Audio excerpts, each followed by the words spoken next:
국토교통부가 제주 제2공항 갈등을 충분한 시간을 갖고 풀어나가겠다며 도민이 합의하면 착수하겠다고 밝혔습니다. 제2공항 반대단체는 앞으로 인구가 줄어들면 새로운 공항은 필요 없다며 현 제주공항을 확충하자고 맞섰습니다. 보도에 조인호 기자입니다. 제주 제2공항 건설은 지난달 기본 계획이 고시되면서 정부의 계획에 포함됐습니다. 빠르면 이달 안에 설계와 환경 영향평가 등 후속 조치가 시작됩니다. 국토교통부는 국회에서 열린 토론회에서 제2공항 갈등 조정을 위해 기본과 실시 설계를 분리 발주해 차근차근 풀어갈 여지를 주겠다고 밝혔습니다. 환경 영향평가도 제주도와 도의회의 동의를 받아야 돼 불도저처럼 밀어붙일 수 없다며 충분한 시간을 갖고 풀어가겠다고 밝혔습니다. 도민 합의를 구해갖고 착수가 되면 5년 후에는 완공된다는 그런 정도의 멘트만 달았다는 걸 아마 이해를 해 주셨으면 좋겠습니다. 그 이야기는 충분한 시간을 가지고 논의를 하겠다는 의지가 표명이 돼 있다는. 제2공항 반대단체는 현 제주공항 시설을 확충해도 충분하다며 주민 투표로 결정하자고 맞섰습니다. 그런데 제주도민들이 현 공항 확충을 가장 많이 선호하고 있기 때문에 그게 명확하게 안 된다라는 가장 전문적인, 정말 공신력 있는 전문적인 검토가 없이 이 공항을 추진한다면 그거는 도저히 제주도민들이 받아들일 수 없을 거고요. 지금도 제주공항이 혼잡해 안전에 문제가 있다는 주장과 앞으로 인구가 줄어들면 항공기 승객도 줄어들 것이라는 반박도 이어졌습니다.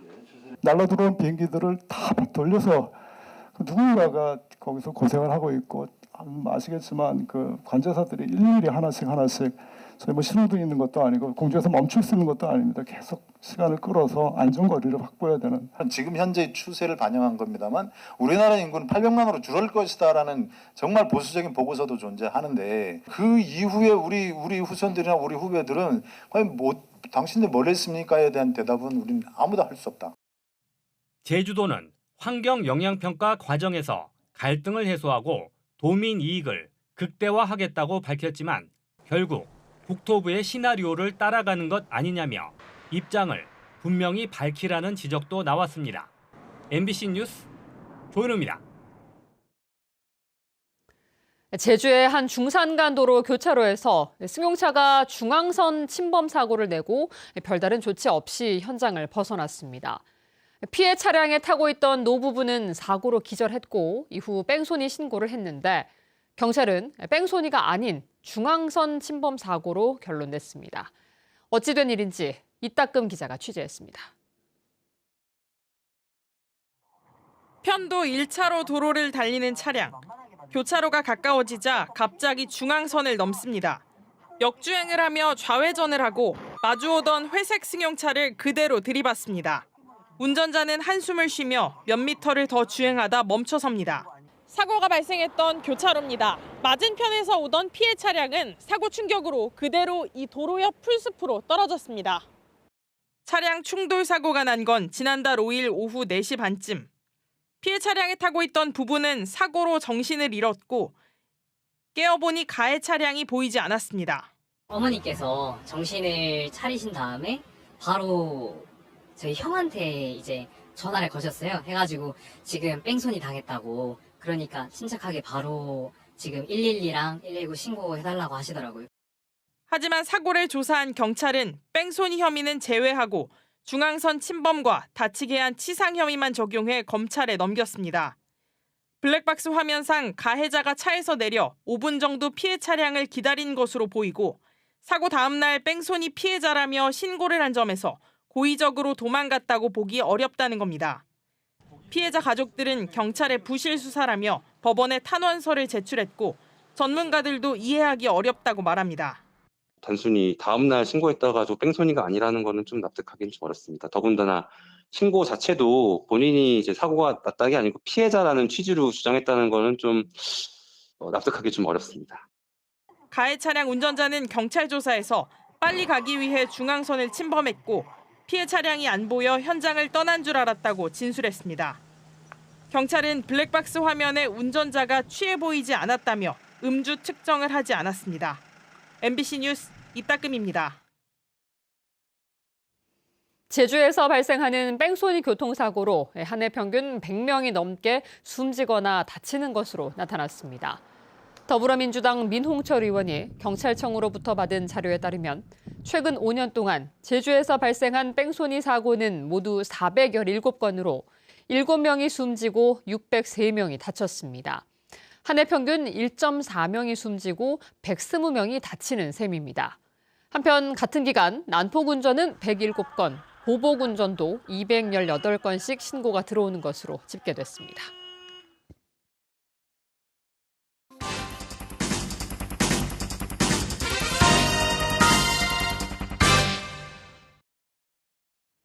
대규모 관광개발 사업을 둘러싼 갈등을 줄이기 위해 사전에 입지를 검토하는 제도가 도입됐지만 유명무실하다는 보도를 해드렸는데요.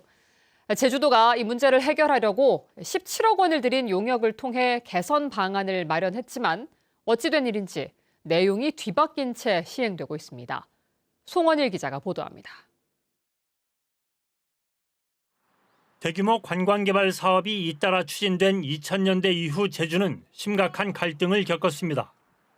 제주 최대 규모인 5조 원이 투입되는 오라 관광단지와 송악산 유원지 개발을 둘러싼 진통은 10년 가까이 이어졌습니다. 제주도는 해법을 찾기 위해 2015년 역대 최대인 17억 원을 들여 제주 미래비전 수립 용역을 진행했습니다. 그 결과를 토대로 2016년 6월부터 대규모 관광단지 조성사업 체크리스트 제도를 시행했습니다. 당시 제주도가 발표한 보도자료입니다.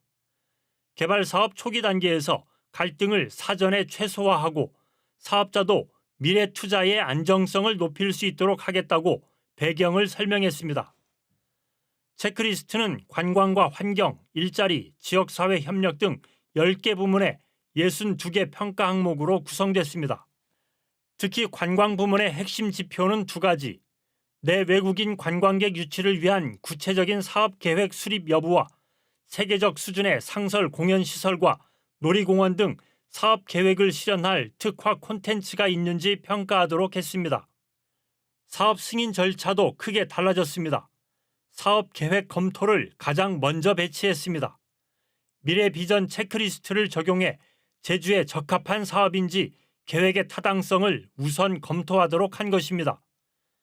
입지의 적정성을 살피는 도시계획위원회의 사전 입지 검토는 그 다음에 이뤄졌습니다.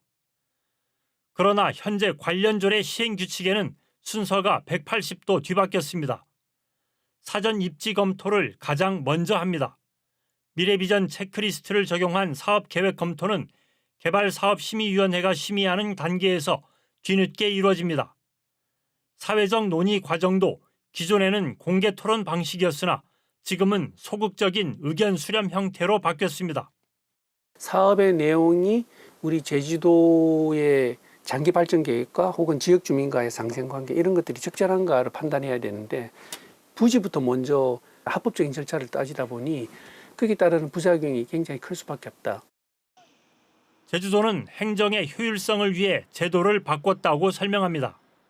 불편하다 이거죠. 미래비전 토론을 거쳐서 사업 계획이 들어올 거 아닙니까? 들어왔는데 이 위치에 이런 사업이 들어오면 사장한테 겁을 하면은 주기 전도가 돼서 안 맞다 이거죠. 현재 진행 중인 애월 포레스트 관광단지도 사업 계획이 제주의 미래를 위해 타당한지 먼저 논의하기보다는 환경 피해 저감 방안 등 입지에 대한 검토가 먼저 이루어지고 있습니다. 대규모 관광 개발에 따른 갈등과 부작용을 해결하기 위해서는 사회적 논의의 방식과 인허가 절차를 어떻게 개선하느냐가 중요한 과제로 떠올랐습니다. MBC 뉴스 송원일입니다. 제주 지역 소비자 물가 상승률이 3년 8개월 만에 0%대를 기록했습니다. 호남지방통계청 제주사무소에 따르면 지난달 제주 지역 소비자 물가 상승률은 0.7%로 2021년 1월 이후 3년 8개월 만에 1% 아래로 떨어졌습니다. 품목별로는 휘발유와 쇠고기, 복숭아와 전기료 등은 떨어졌지만 상추와 택시요금, 도시가스와 수입 승용차 등은 올랐습니다. 규정을 어기고 해외 시차를 보내거나 건설 면허가 없는 업체와 수의 계약을 맺는 제주 지역 기관들이 감사에 적발됐습니다. 제주도 감사위원회에 따르면 제주도 직속 기관인 제주도 보훈청은 지난해 7월 3년간 해외 시찰 경험이 있어 대상에 포함되지 않는데도 직원 8명을 해외 시찰을 보내고 지방 보조금 4천만 원을 지원했습니다. 또 제주도의회 사무처는 의사장 지하 기계실 바닥 공사를 하면서 전문 건설업을 등록하지 않은 업체와 3차례에 걸쳐 공사 계약을 체결했습니다. 도감사위는 6개 기관에 대해 모두 60건의 행정상 조치와 14명에 대한 신분상 조치를 요구했습니다. 제주 지역은 기온이 크게 떨어지며 쌀쌀한 날씨를 보였습니다. 오늘 낮 최고 기온은 제주시 22.7도, 서귀포 25.3도, 성산 22.2도, 고산 20.7도 등 어제보다 4에서 7도가량 떨어졌습니다. 기상청은 내일 새벽부터 비가 내리기 시작해 모레까지 5에서 40mm가 내리겠다고 예보했습니다. 한편 제18호 태풍 끄라토는 대만 타이베이 남남서쪽 해상에서 느린 속도로 북상 중이며 오는 5일 대만 육상을 지난 뒤 열대 저압부로 약화될 전망입니다. 2달 넘게 이어진 제주 지역 고수온 특보가 해제됐습니다. 해양수산부 국립수산과학원은 지난 7월 24일부터 71일 동안 이어져 온 고수온 특보 발령을 오늘 오후 전국적으로 해제했습니다. 올해 제주 연안에 내려진 고수온 특보는 2017년 특보 발령을 시작한 이후 가장 길었는데 제주에서는 74개의 양식장에서 광어 등 155만 마리가 폐사해 38억 원의 피해를 입었습니다. 세계 지하수의 가치를 재조명하고 지속 가능한 발전 방안을 논의하는 포럼이 제주에서 열렸습니다. 올해로 제14회째를 맞는 제주 물세계 포럼에서 김형수 한국지하수 토양환경학회 회장은 지하수는 기후변화와 물 부족 문제에 대응하는 핵심 자원이라며 적절한 관리와 활용으로 수자원 안전성을 확보해야 한다고 강조했습니다. 행사 이틀째인 내일은 참가자들이 제주 동부 지역의 곶자월과 용천수 등 지하수 명소를 탐방합니다. 제주광역해상교통관제센터가 정식 개국하면서 관제 범위가 크게 확대됐습니다. 지난달 전국에서 3번째로 개국한 제주광역 VTS는 관제구역이 기존 900제곱킬로미터보다 8.7배 늘어난 7,800제곱킬로미터로 선박 사고 예방과 긴급 상황이 발생했을 때 대응에 나서고 있습니다. 해경은 선박 이동이 많은 북부 해역을 중심으로 광역 VTS를 운영하고 내년 2월부터 남부 해역으로 관제를 확대할 계획입니다. 제28회 노인의 날 기념식이 제주시 한라체육관과 서귀포시 올림픽 기념 국민생활관에서 열렸습니다. 오늘 기념식에서는 서귀포시 남원읍 위미 1위 경로당 김봉훈 회장 등 노인복지 증진에 기여한 모범 노인과 유공자 80명이 각종 표창을 받았습니다. 기념식이 끝난 뒤에는 민속경기 대회도 열려 어르신들의 건강 증진과 화합을 다졌습니다. 뉴스데스크 제주였습니다. 고맙습니다.